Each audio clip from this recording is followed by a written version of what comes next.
gaur, Arratsaldeon, Miren Agurneabe. Arratsaldeon. Zelan zauz? Pozarren. Berba egitea guri asko gustatzen zaigu programa honetan. Bazara berba egiteko aukera ona, eta irakurtzea asko gustatzen zaigu bai, eta bazara aukera ona be bai. Bai, alan dauko programak behi izena, ez da? Hau. Miren Agur, Espainiako Kultura Ministerioak ematen duen poesia sari nazionala, zeuretzat, aurten. Eta albiste izan da, besteak beste, euskaraz sortzen zuen, idazle bat izan da, ez dalako ohikoa izaten, hau dana. Eta batez be, zelan hartu zuzarize eta zelan postu garan danok, zeu haitxik, ze pasaten da, zer dako zu? Bueno, nik pozoik hartu dut, zariza, baina pos barea, ez da? Hau da, momentu baten etorritako albiste eder bat, baina, oinak beti euki behar dira lurrian, bai? Eta bai, zeudinozuna nabari dut, pos zabala, ez da? Hainbeste mezu, heldu zaizkit, zorionduz, eta badirudi alako badagoela alako adostasun orokorra, ez da? Horren inguruan, eta benetan horrek betetzen hau, sariak berak bezain beste. Egin duzu gogoeta bat, eta gure lako herri baten eta kultura baten, eta hizkuntza gutxitu baten, azkanin proiektzin hori, ez da zenbat posten garan danok, seguraski zeupe egin zu irakurketa hori, basari honek bestak beste ikusgarritasuna ematen dio hizkuntzari, kulturari berari be, bai? Bai, alan izan beharko luke, ez da? Azken urteetan igarri da lako joera aldaketa bat, ez da? Pasan urtean, Olga Nobo, Galiziarrari eman zioten saria, aurrekoan Kataluniako idazle bati, orain ez datorkit izena, eta orduan, ez dut uste niri eman diatenik politikoki zuzena delako aitortza hori une honetan egitea. Liburua da saritu dena, baina bide batez horrek bai irradiatuko du, alako arreta edo hemen gure lurrean egiten den kulturaren ganako, ez da? Sari hori eman dizute liburue mundiala dalako, liburue ikaragarria dalako, klaro, baina non horregon behar da irakurtzeko, hori da, kontue, da baten batek irakurri du, eta sortzeko hizkuntzan irakurri du, eta bali hori eman, eta hori dana.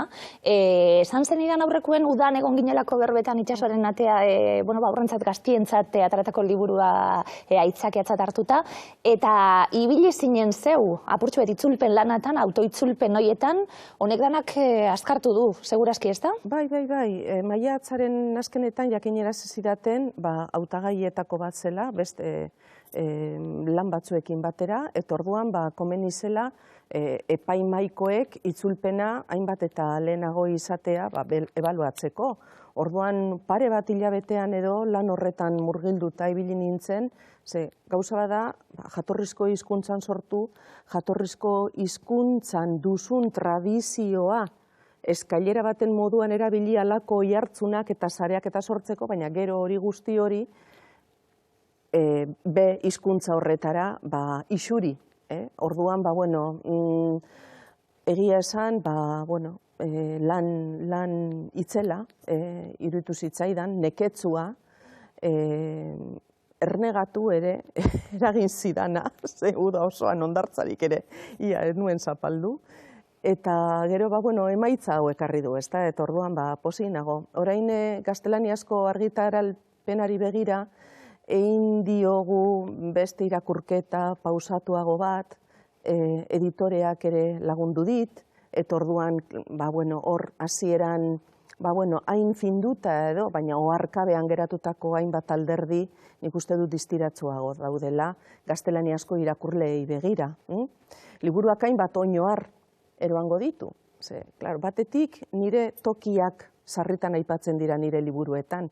Tokiak dira, jaiotertik hasita, gure ingurune zabalekoak ez da, baina, klaro, Vicenta Mogel norden, edo Milia Lasturkoa norden, edo poema batean Arestiren, edo beste Lizardiren oihartzuna baldin badago, hori adierazin behar da zergatik horrela, eta, nik uste dute, labetik etaratzeko modu zelan politxe, baina zelan, esaten zabiltzena, eta gainera, liburua zelako edan, alde batetik poesia da, poema ezberdinek, forma oso ezberdineko liburuek, poemak dauze liburuen, batzuk esaten dutena poesia bestala, hori galdetu behar dizut, baina ez da poesia. Nork dino poesia ez dela? Nork? Tarteka, batzutan irakurtzen dani, klaro, baina ez da poesia, zelan ez dela poesia, ez da? Ohituta, errimoietara edo ez dakit auskalo, bakoitzak zer daukan buruan, zelan ulertzen zuen poesia galderetako bat dalako, baina esan dakue, hain gauza ezberdinek dakozuz, euskaraz horren beste zentzu dakoienak, esan genuen bere sasoian bebai, jolastu egiten zu berbakaz, izjokuekaz, esaten zabiltzena, erreferentzizekaz, dauzenakaz, ez dauzenakaz, umetako kontuek. Horren beste gauza dauzu unibertsuen eta liburu honetan batez be? Bai. Bueno, gauza asko esan dituzu ia, alik eta modurik antolatuenean edo erantzuten dizudan, ez da? Forma aipatu duzu alde batetik. Bueno, poesian oso garrantzitsua da forma, eta formara iristen gara esperimentazioaren bitartez. Poesia da egituratzeko ariketa bat, eta baita ere konkretatzeko ariketa bat. Orduan, norberak igartzen du halako bulkada moduko bat, izan daiteke gorputzekoa, izan daiteke morala, izan daiteke intelektuala, izan daiteke espirituala, sakatzen duena horri nolabait forma emoten. Eta horretarako lana egin behar da, negoziazio bat egin behar da, koordinazio bat egin behar da hizkuntzarekin zerbait sortzeko. Forma aldorretatik da irudia, zehaztapena, erliebea, neurria, kolorea, orduan, behin emaitza bat lortutakoan, zuk abia puntuan izan duzun jarrera lirikoaren emaitza da hor sortutakoa. Orduan, zure iruzkinaren hildoa galdu barik. Askotan, pentsatzen dugu, poesia dela bertsolerroa. Hor dago gure iruzurra.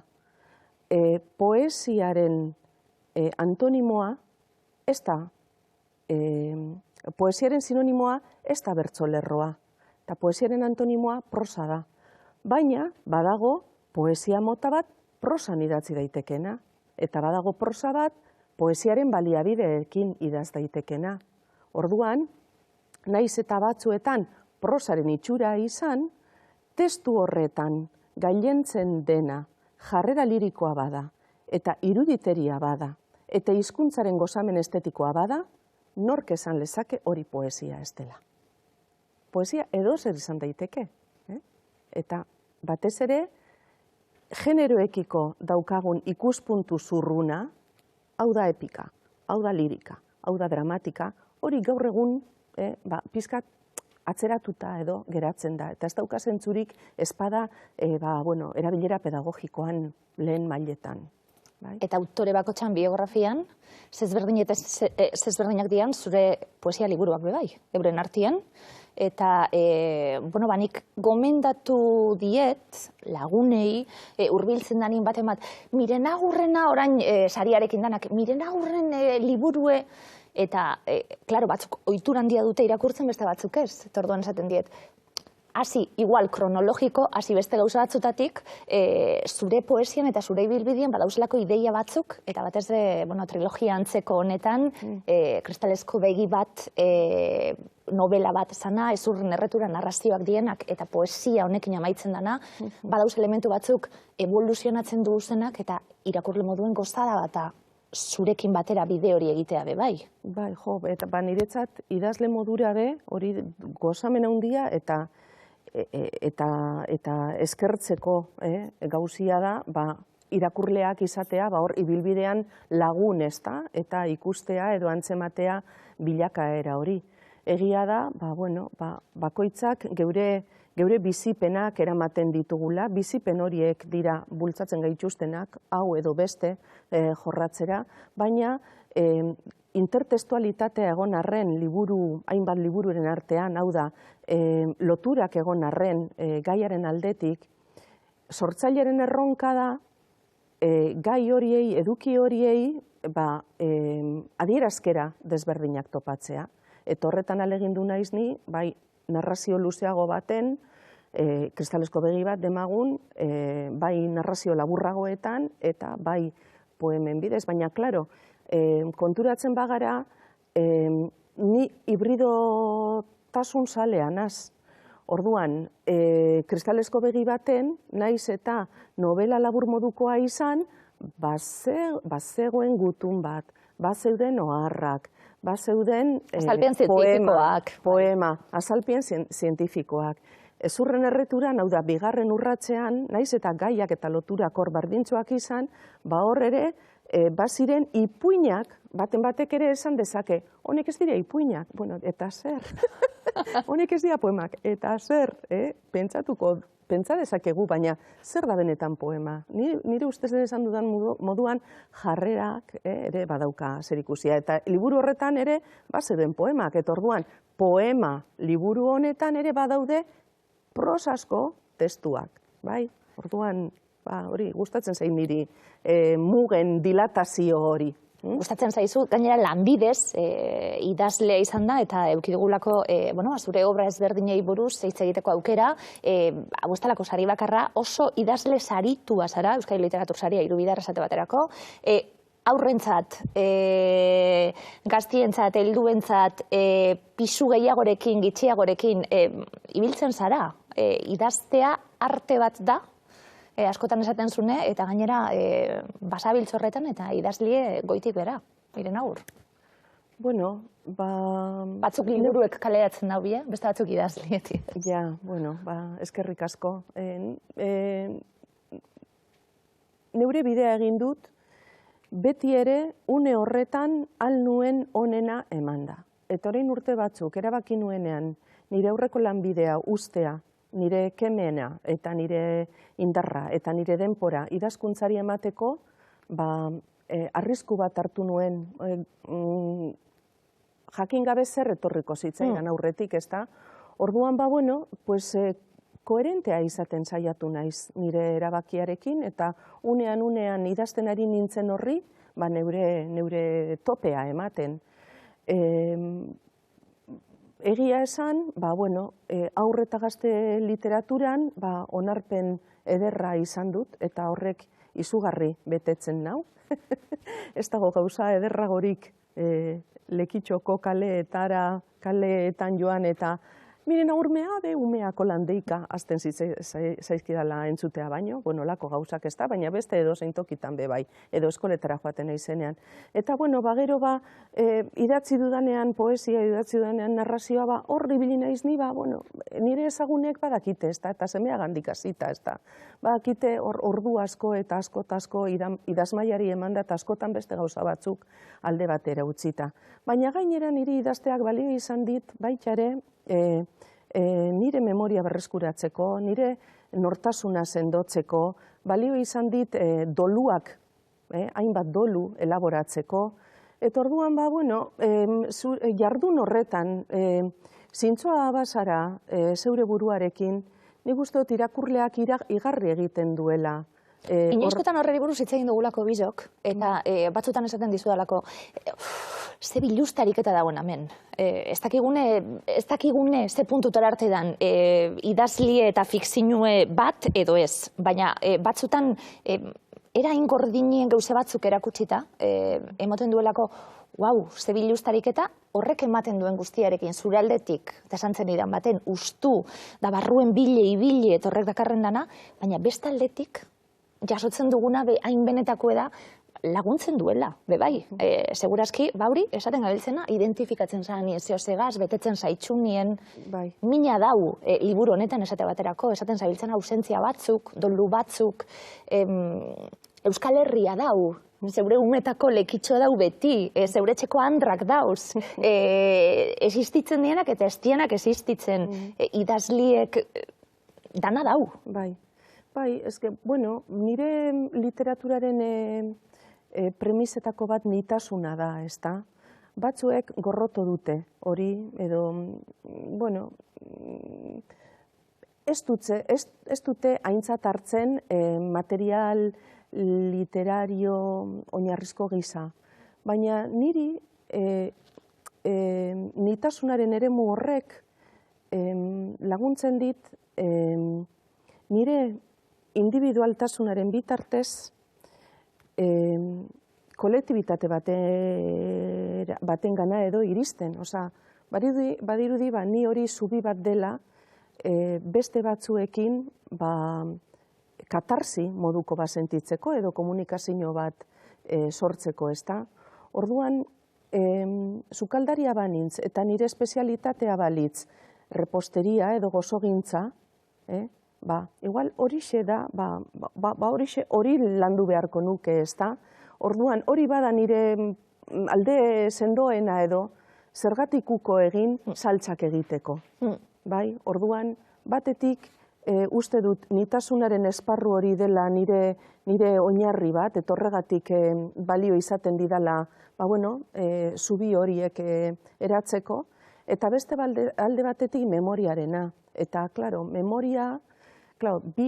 bai memoria eta bai nitasuna dira, bi eremu guztiz arrapezinak, inabarkableak, ezta? Ze, memoria lantzen ari zarenean ere, eta idazkera den toki mental horretan sartzen zarenean, manipulatzen ari zara zure iragana, manipulatzen ari zara oroitzapenak, manipulatzen ari zara okerreko usteak, bai?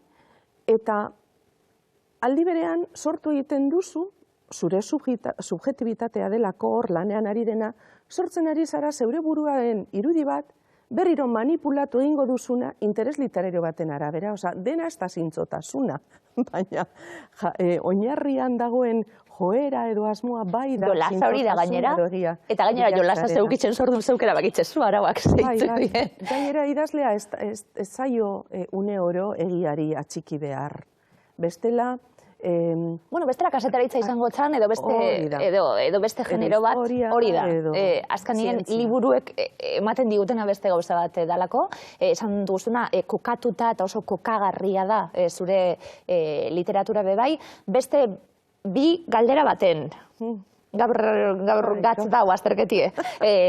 Esan dugunien zenbat gauze dauzen zure literaturan, falta zaigu esatie, gorputz asko dauela, emakume bat dauela, nik hori asko eskertzen dut, eta beste galderie, izango litzatekena, emakumie daku, eta idazten zunien zu edo presente dago, norentzat zabiltzen. Edo aldatzen due hori, zure evoluzioen zier esan duzulako, besteak beste, heldutasun batetik idazten zule bai, eta iritsi zarela punto batera, Bai, lehenengo galdera uste dut ulertu dizuela, bigarrenean pizka bat galdu naiz, errepikatuko didazu. Baina bai, egia da gorputza oso presente dagoela, eta hainbat ikuspuntutatik. Batzuetan gorputza esaten dugunean, ez dakit zergatik egiten dugolako baliokidetza erotismoarekin, eta egia da hori ere badagoela. Baina holan, nire ibilbideari errepaso egindanik esango nuke, batez hainbat modutara edo agertzen dela gorputza. Bata da autorretratu gisa. Rembrandtek edo, pintoreek Van Gogh zergatik egiten zuten, zergatik lantzen zuten autorretratua. Narzisismo hutsagatik ez. Nik uste dut autorretratuak zerikusia daukala identitatearen bilaketarekin, hasiera batean, bai, esaten nuenean kristalesko emakume izan nahi dut, edo esaten nuenean emakume kapeladuna naz, emakume kaierduna naiz, edo esaterakoan orain adibidez emakume katuduna, hau da, sartzarorako bidean, sartzen hasitan hauelako, bai? Hor, autorretratuak erantzuten dio nortasunaren bilaketari eta berrespen gogo bati, baina baita ere nortasunaren aktualizazio bati. Orduan, alde batetik gorputza dago autorretratu gisa. Beste alde batetik lehen esango moduan, gorputza dago dimentsio sexual eta erotikoan eta hasierako liburuetatik alegindu nintzen ni fisiologia femeninoa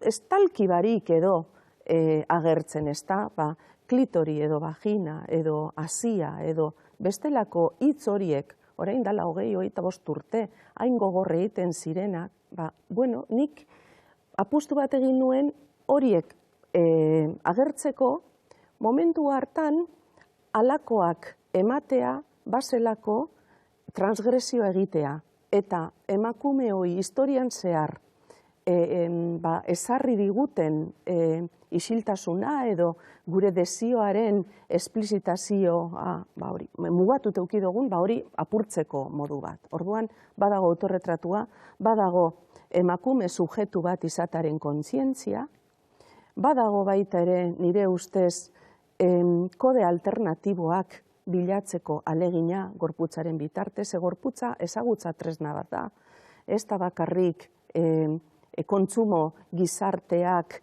definitzen duen zerbait, eta alde horretatik gorputz ez normatiboaz eta gorputz arruntaz hitz egitea ere, niretzat izan da aldarrikapen modu bat, ezta? Beste gauza batzuk ere esan daitezke, baina nagusiki... Bai, esaten gabiltzena, emakume adina, geuz asko dauzelako zure obran bebai. Beste galderi esan apurtxuet, oso txartu esan da gainera. Bestientzat idazten zu, zeuretzat idazten zu, bitarteko zeo zer da, adinegaz konzepzio hau aldatu da?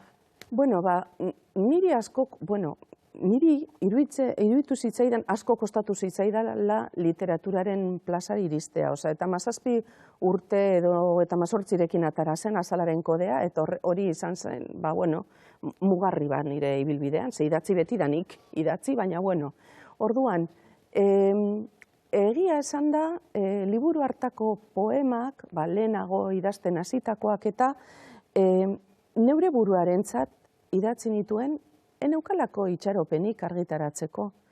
Nire poemetako batzuk, hainbat argitaletxeetatik pasatu eta inoiz ez nuen jasotzen baiezkorik. Orduan, gogoan daukat,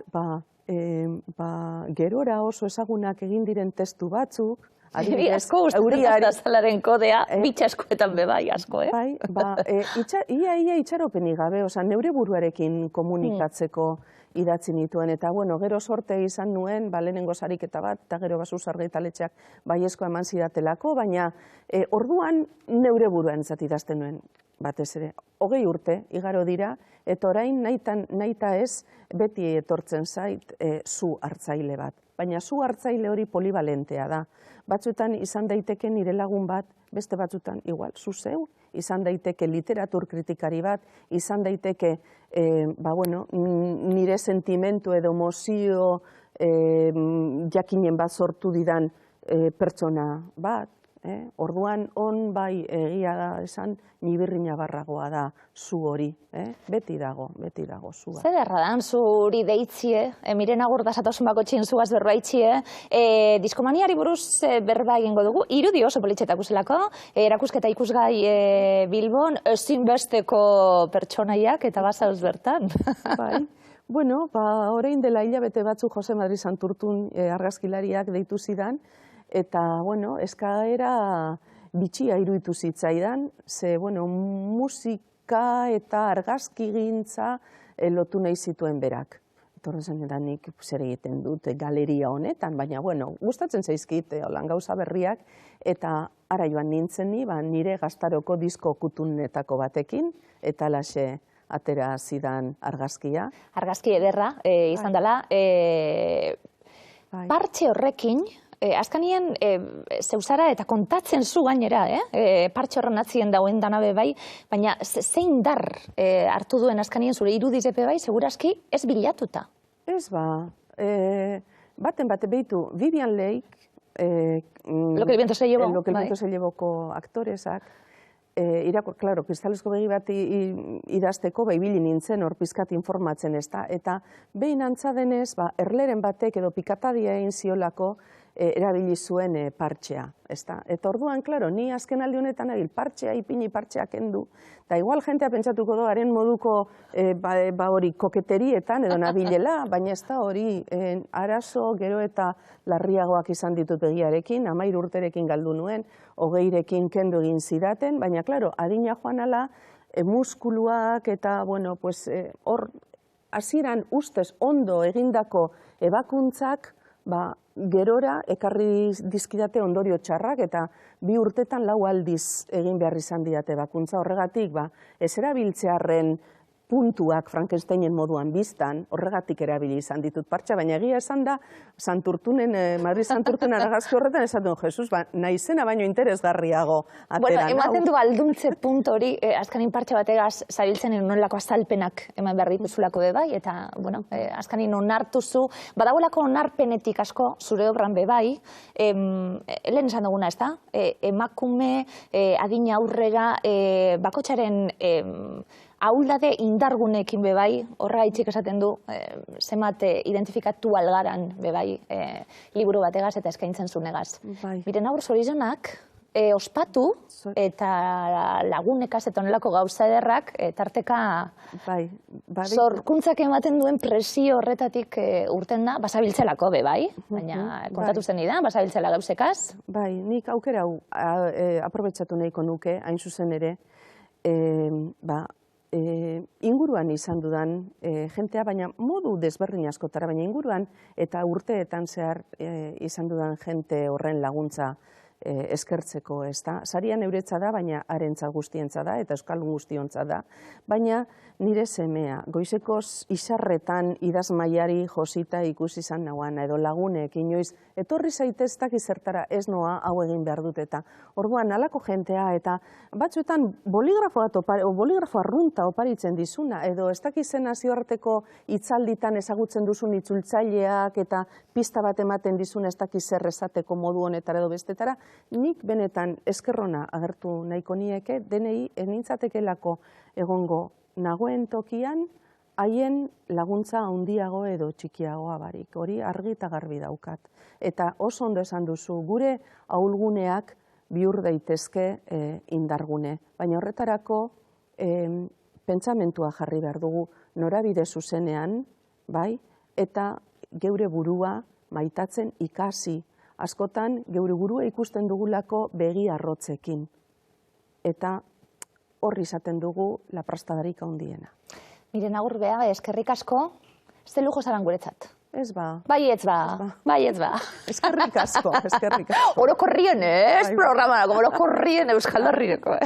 Bueno, alan bada asko posten. Eskerrik asko, Miren agur, etortzi harren. Gatiburen musika purtsuet, Anartz Ormaza zain daukat proiektu zoragarri bat buruz hitz egin behar dugu berarekin, eta txentarrek ondori ere, galdera pare bat egin behar dizkiagu, berehala.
Bortxe Gatiburen bi hamarka datoko ibilbidea ospatzeko kontzertua zenien pandemiak atzeratu zuen, eta badirudi, azaroan databarria jarrita ospatu ahal izango dela Miribilan Gatiburen 20. urteurren hori bizotzetik datorrena.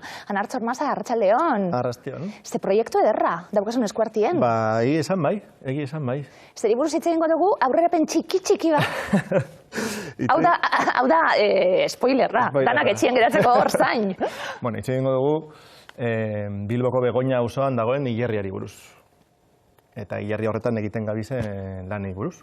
Hilerri berezi bat, itxita da hau? Memoria historikoa berreskuratzeko da.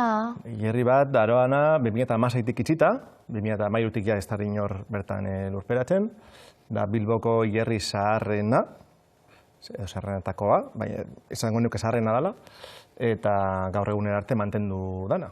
Eta, bueno, oin estan zerabilten hilerriak, badauz beste asmo batzuk espazio honetarako, eta, bueno, udalaren asmoa da, eremu honetan, parke publiko bat egitea, parke berde bat egitea, zati handi baten memoria, bertako memoria mantentzen dauen parke bat egitea, baina, bueno, jente asko dau, oinor lurperatuta, eta horrekaz gabiz lanean.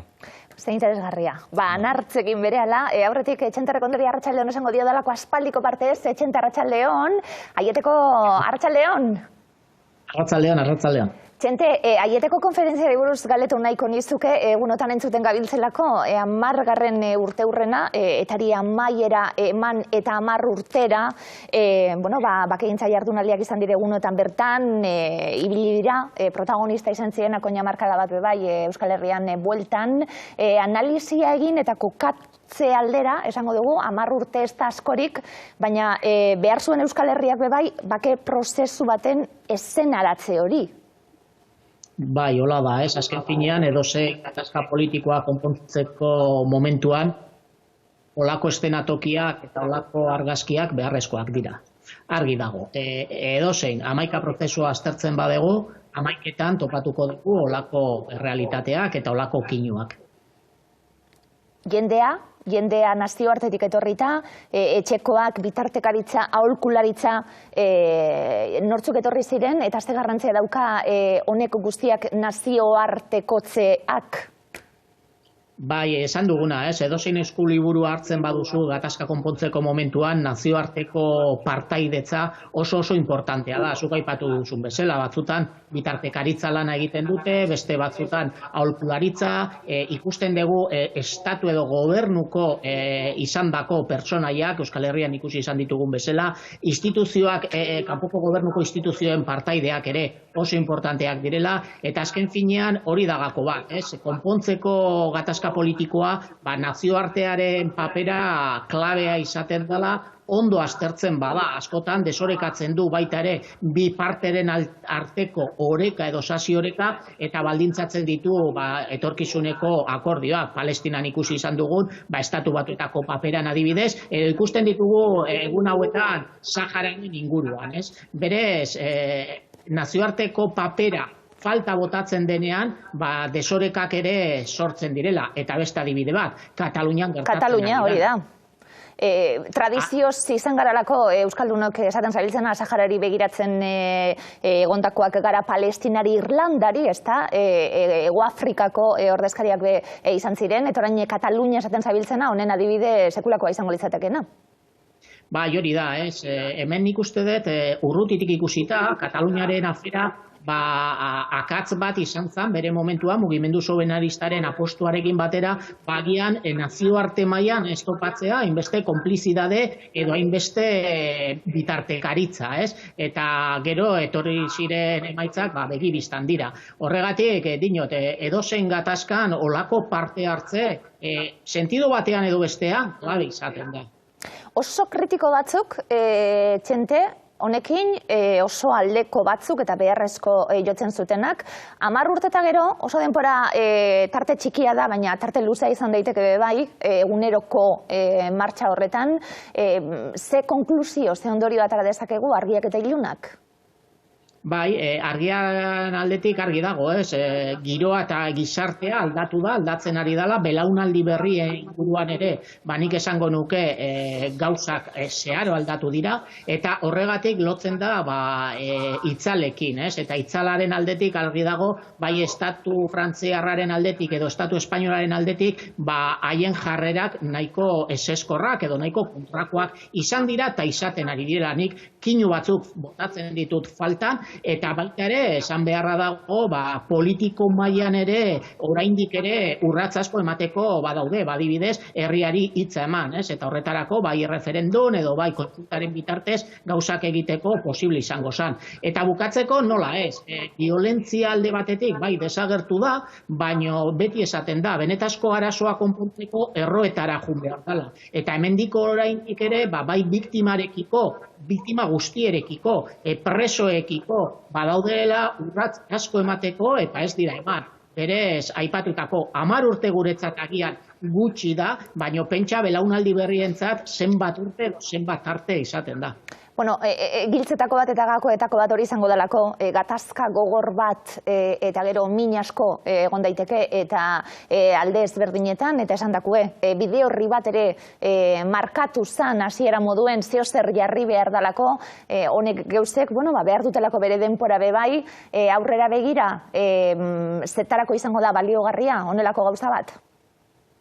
Bueno, ikusi behar da, nik esango nuke eta ikuspegi baikor batetik Euskal Herrian gauzak aldatzen ari direla, agian mantxoegi, baino begibistan dago, kalean ateratzen zarenean, bai alde batetik edo bestaldetik gauzak beste ikuspegi batetik ikusten direla, ez? Eta etorkizunerako batasun enkuentro bat edo alako bat posible izango dala sortzea epe ertainean. Baino, berriro itzalak eta itzalak gobernu espainoletik edo komunikabide espainoletik edo potere faktikotik oraindik ere ikusten dugu zenolako jarrera mantentzen dute eta ematen dula bi errealitate paraleloak bizi izan garela, ez? Bai Euskal Herrian eta bai Madriden edo Parisen. Elkar bizitza zalantzabarik gakoetako bat izango da aurrera jarraitze horretan. Nazioartekotze horrek, azken galdera nire aldetik etxente, nazioartekotze horrek badauka pisua esaten zabiltzelako azken 10 urtietan zenbat aldatu dan gizartia, zenbat aldatu garan danok, lehen ezinbesteko arazoek zienak agian orain ez dire horren beste eta bar, nazioartekoari ematen genion garrantzi hori badauka?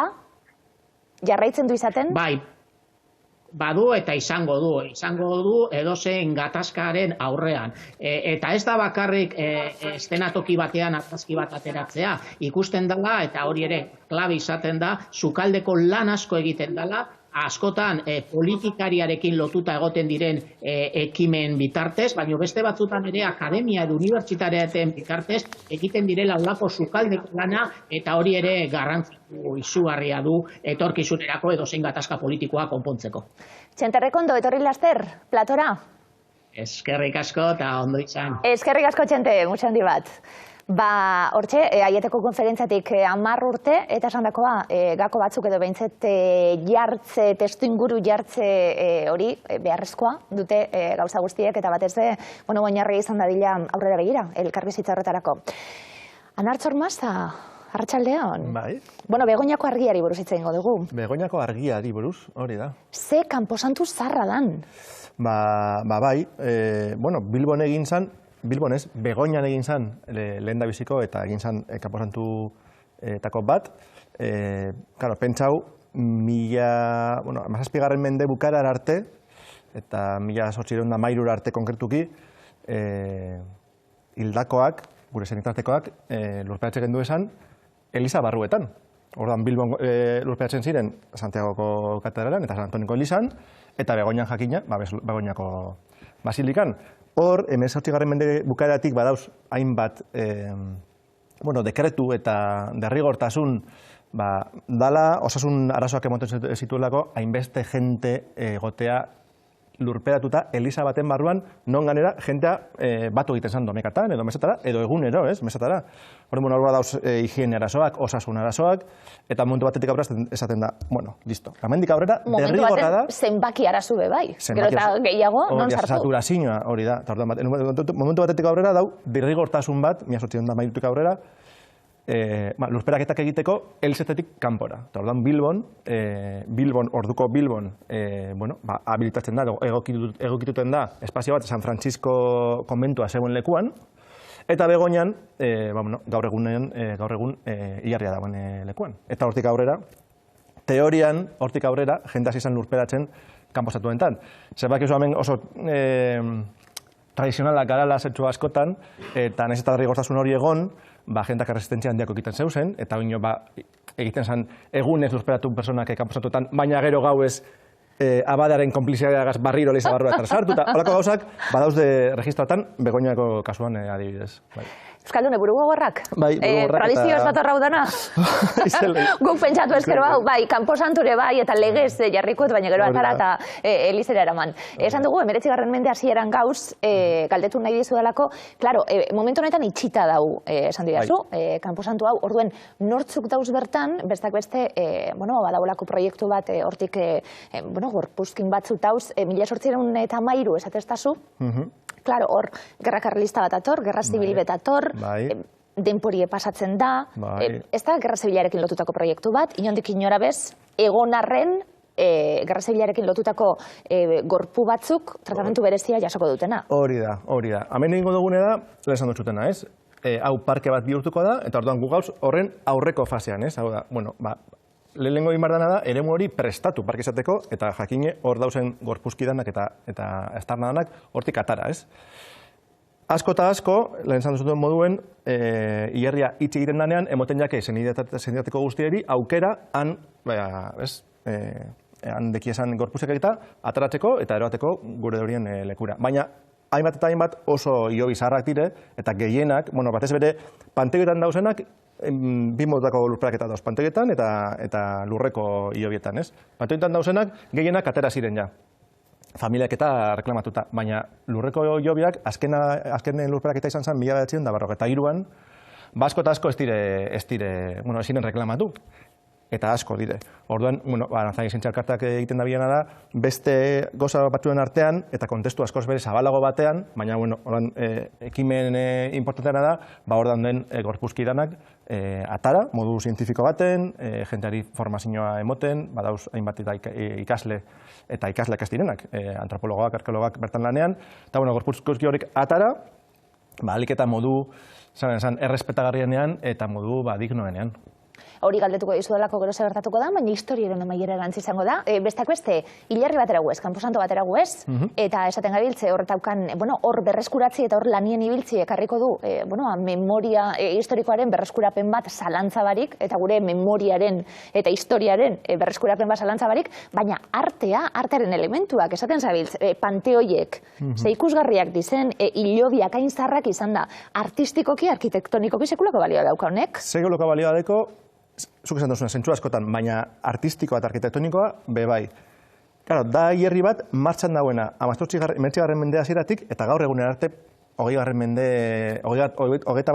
mende arte, martxan egon dana. Orduan, bada Begoñako eta Bilboko historiaren erakusgarri bat. Adierazle bat da.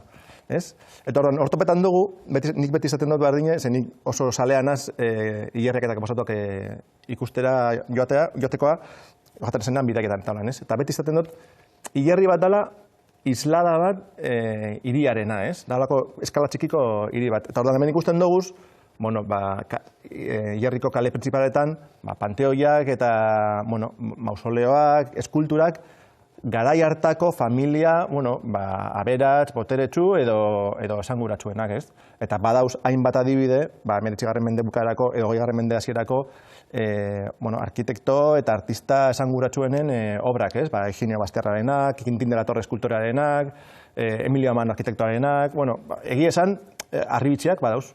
Eta ze puntotaraino mantenduko da parke egiten danien, esate baterako panteoi ikusgarriak dizenak eta arkitekto ezagunen obrak dienak, badau kapila berezi bat bebai, arku bereziren bat bebai, Amengo ideia da, parke horrek mantentzea lekuko memoria. Jakina, gauza asko ezin dira mantendu, hilobi asko dauz oso egoera txarrean, pentsau, itxizanetik, hor, sartu zan apur bat hierria, holako dekadentzia baten, eta, segurtasun arazoak be bat dauz. Eta orduan, Aranzadi Zientzialkartetik egiten gabizena da bai, han dauzen elementu guztien balorazio bat, ikusteko eta erabakitzeko, zeinek dekon balio berezi bat, eta orduan zeintzuk geratuko diren biharko parkean parte izango diren elementu moduen. Arantzadi zientzia elkartea aipatu didazu, Anartz, arkitekto bat, besteak beste, bizita gidatuak eta egongo dielako jendea joan ali izango da. Ikusten zelan gabiltzen lanien erakusketak eta egongo dielako, zein da prozedura? Hemen dauen gorpuekin zer egingo da, zelan ataratzen da gorpu bat? Esaten zabiltzena, batek erreklamaten badu familiak darama, ez duenak erreklamatzen ze gertatzen daurekaz? Bueno, gure idea da, gorpuz danak atarako dira banan-banan, hau da, hilobi danak identifikatu gingo dira, deko guzken lurperak eta zerrendakaz, eta, bueno, gorpuzki danak banan-banan ningo dira klasifikatu, identifikatu, eta derioko hilabera erango dire, eta derioko hilerrian, bueno, bai, eremu bat okingo deure berezia eurentzako, Begoñako hilertik datozen aztarna guztiak, han okingo deure leku berezi bat, eta ara damango dira. Nortzuk dabiltzen lanien, eta norentzat izango da praktikaleku. Esaten gabiltzelako, ikasliek eta kriminologia ikasten dauzenak, antropologia ikasten dauzenak. Claro, Arantzadik jakin zeuenean, hilerri hau parke bihurtuko zala, ikusi zeben, kriston aukera, hainbeste lan dago hor egiteko, kriston aukera, normalean, ez dakit, azurrakaz eta kontaktu direktoan egoteko aukera ez tekien hainbeste ikasentzako, zuk esan duzuna, kriminologoak, antropologoak, arkeologoak eta bar. Orduen, badekogu lantalde finko bat, 16 personakoa horre gongo dela denbora guztien lanean, gehienak jente gazteak esperientzia pur bat batekienak eta horre esperientzia praktiketan debienak, eta gero, Arantzadi badau kontaktuan unibertsitate ezberdinekin, eta orduan hartuko dugu bebai unibertsitate ezberdinetako ikasleak praktikak egiteko. Kanpotik etorri ahal izango dira Euskal Herrira? Hori da, batzuk bertokak jakina, EHUtik, adibidez datorren astean datoz hasiko dire kriminologiako fakultateko ikasleak, orduan EHUtik jakina, Deustuko Unibertsitatetik etorteko asmoa badekie, baina, Granadako Unibertsitatetik etorko dire, UNEDeko Unibertsitatetik ere bai, badagiz kontaktua bai Santiagoko Unibertsitateko jenteagaz. Interesa piztu dau beste unibertsitateetan bai, ze aukera paregabea da. Hori da, itxita dauen kanposantu bet, eta atara behar dana, ustu behar dana, eta bar.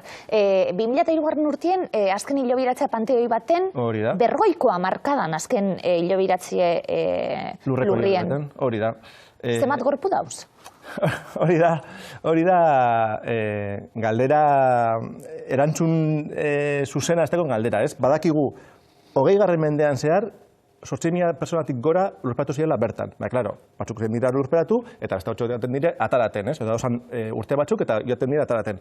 Ongabiz egiten artxibo defientetan begiratzen, ze, claro, ez da erreza, ez da udan artxibo batean, zerrenda batzuk dauz udal artxiboan, beste batzuk diazesanoan, ze, claro, 1985 arte, Begoña Errepublika Independienta izan zen, gero Bilboko eskuetara pasatu zen, orduan informazioa da, leku desberdinetan, ugoldetan informazioa asko galdu zen bebai, orduan, badakigu adibidez, 1000 eta piku persona atara zirela 2016an pantoietatik familiak eta holan eskatuta, eta badakigu, 20. mendean zehar bebai, hainbat alditan, desobiratzek egin zirela, adibidez, Bilboko derioko hilerri barria egin zanean, familia batzuk erabaki zeuren, hilerri barria eramatea. Eta orduen, zeban dauzen, ez dakigu, hori betiko moduan, beti bastan dazkune da, lanean gauzen einak jakingo dugu. Badakigu, 600 inguru hilobi dauzela, eta azte honetan, ondela 2 aste ginen lanean, azte honetan jakin dugu, ez dauzela lanak maila batean. Hau da, lehengo mailako gune batean, lehengo mailako gorpuak atara dugu, gorpuzkiak atara dugu, eta badakigu behan, beste maila batean gehiago daudela. Orduan, zemat egongo diren? Batek daki. Esango txutamentik eta aste batxutara joango gara rekuentoa egiten. Argazki zarrak ikusten, eta asko gustatzen zaitau, klaro, dokumentazio lamat eta artxibok irudi batzuk eta ikusten genituen eta izenak eta gauza batzuk egongo die jasota, beste batzuk ez. Lehen esan duguna, gerra baten hiltzen dana, edo Bilbon, gerran, esate baterako Bilbon lurperatuta kanposantu baten egongo dana. Bilbo bombardatu zuten, jendea hilko zan, gerra zibilen berbetan nabil, karlistatan jauz urrutik geratzen dalako.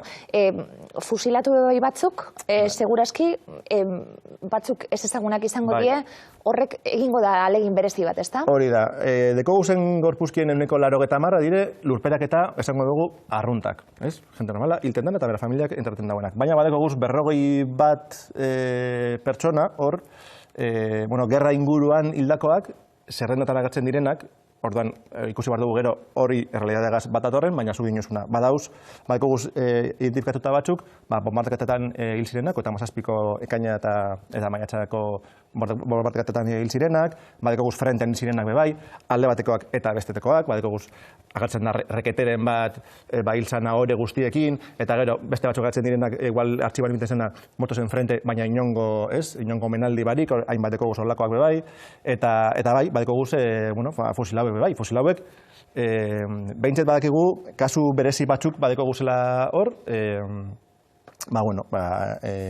badiko hor kasu berezi bat, espia nazi batena, Bilboko gizartean guztiz integratuta zegoena, baina, eta inkluso Agirre lehendakariaren gobernuagaz kontaktuaz eukitau zerienak, baina, azpijokoan ibili zena, eta momentu batean, argitara azaldu zen, eta Derioko hilerrian fusilatu egin zen, eta Bekoinako hilerrian urperatu zen. Wow! Baina honi buruz txingo dugu aurrerago, bai. Bai, dauz historia oso interesgarriak, eta apur bat Begoñako eta Bilboko memoria historikoa osatu eta berazten dutenak.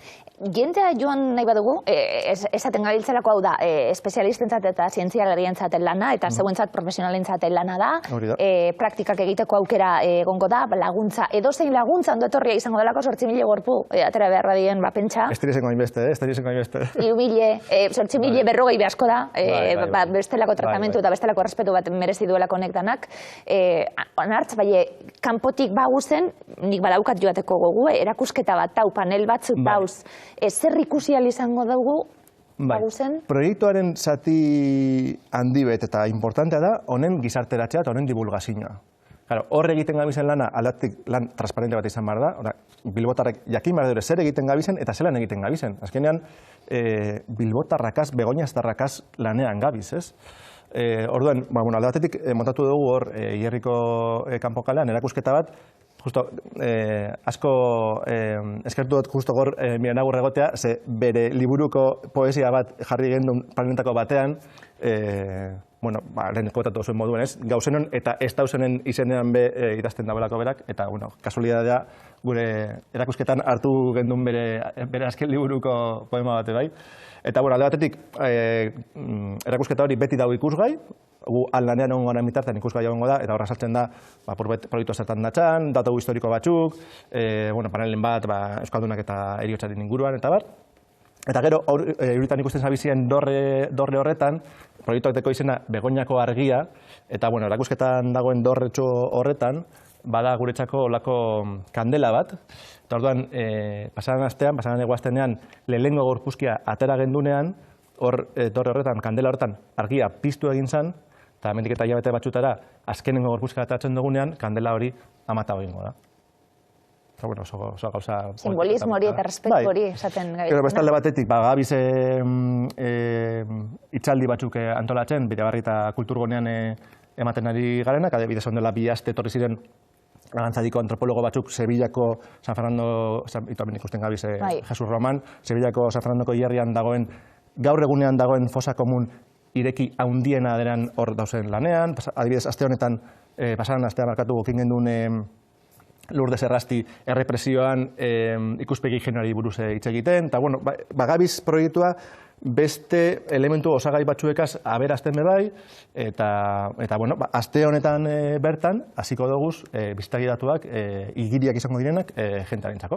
Ezberdintasuna tauz, genero aldetik, esan nahi dut, hemen ikusten delako, orain arte, ezberdintasun bat egin dezakegune kanposantuen, hau oso demokratikoa den arren, danok daku, danontzat dau, hau danontzat izango da, baina batzuk panteoi bat izan dezakezen da beste batzuk ez, hor ikusten die ezberdintasunek. Lehen esan zuena, hilerri bat da, hiri baten isla da, eta hilerria me baitekogu, Hierriko Gran Bia, kasu honetan, Begoñako Andre Mariaren kalea, eta hor dauz, sasoiko, burgesiaren panteoiak, eta gero, horren bazterretan, eta horbaren bazterretan dauz, Iobi, Sume eta txikiak, ez? Klase ezberdintasuna, suposatzen dugulako, eta aurre ikusten dugulako, eta izenak eta bizenak segurazki panteoien oso ondo gordete egongo die Ilobietan ez horren beste.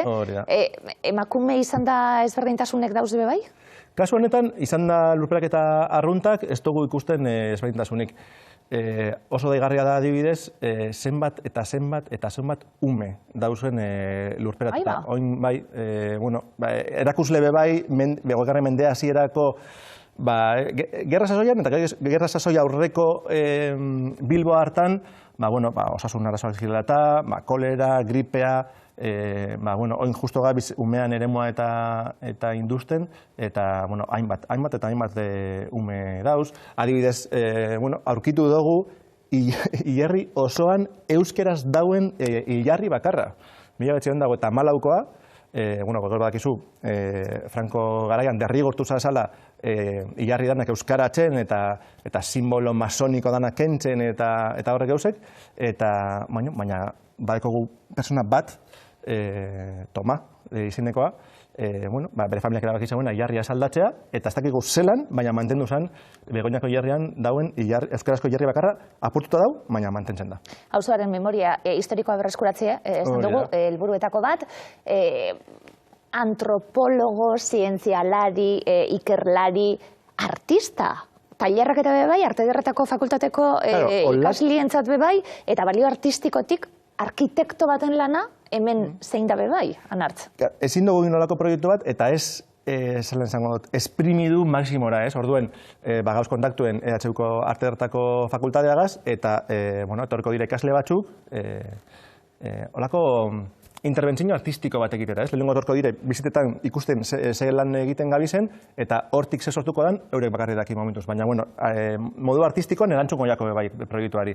Etorriko dire, badauz ja lanean, EHUko geologia saileko, geologiako fakultateko Arantxa Murta Laura Domas Moia barkatu, bertako hilarrien petrologiaren karakterizazioa egiten, ze sasoitan ze harri erabilten ziren, oso gauza interesantak dauz pantoi batzuk harri volkaniko gazekin dauzenak, beste batzuk mengo karea harria gaz, dauz oso gauza interesgarriak. Orduan gabiz, apur bat, oso proiektu zabala sortzen, ze ikusten dugu oso denbora relativamente laburrean, aldaketan izango dela, eta uste dugu, jende asko kaprotxatu aldauela, leku horreteko potenzialidadea, ez? Sasoiko gizartearen emaitza horiekin guztiekin, sasoiko gizartearen erradiografia bat egingo dela, kanpoti begiratuta eta priori arkitektonikoki esan dugu, zer ikusi alda Begoñako hilerritik Bilbori buruz, bat, klasez berdintasunak esaten gabiltzena, askunde demografiko bat abola momentu baten ez dielako kabiten danak ez dakin non.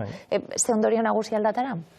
Ondorio asko, atarako doguz, beste bat adibidez eta memoria historikoa lotuta, zelan adibidez frentean hil ziren batzuen hilarriak, ez, omenaldiz jantzita dauzela eta beste asko hor izen arruntagaz eta inok jakin barik horre personak be frentean hil zirena. Lako gauzak gure duguzena da azaleratu bebai, gauz kontaktuan Begoñako auzoko jente nagusi batzukaz, euren testigantzak jasotzeko, bertan familiakin deurienak, eta nostik eta zelan, eta loko gauzak, ez.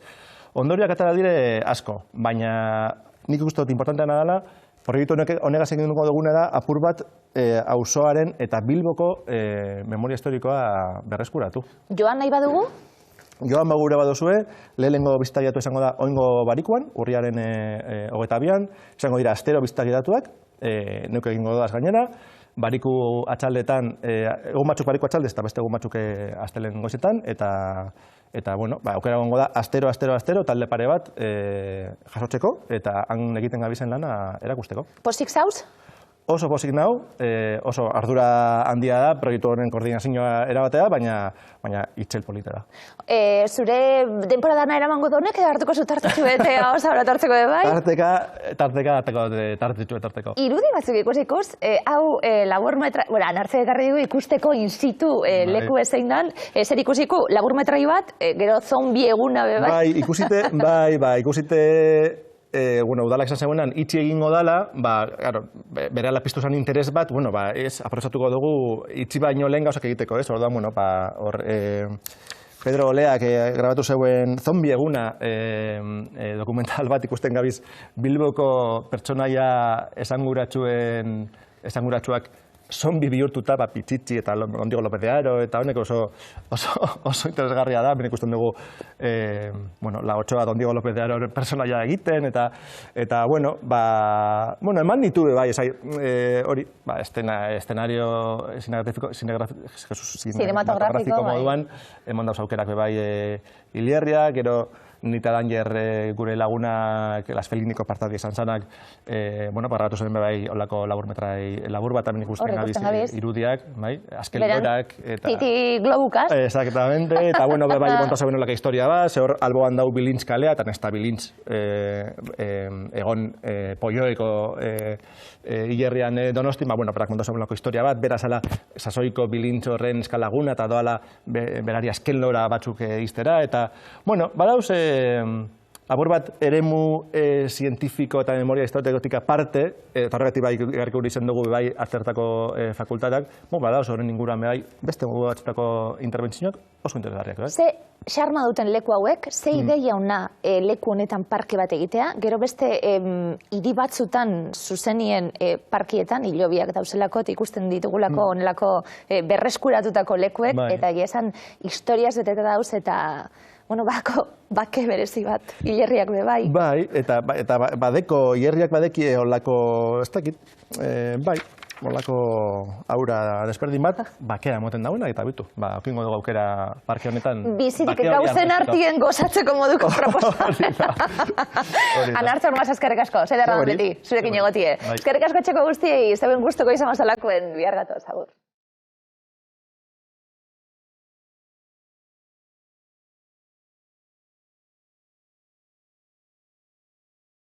Thank you.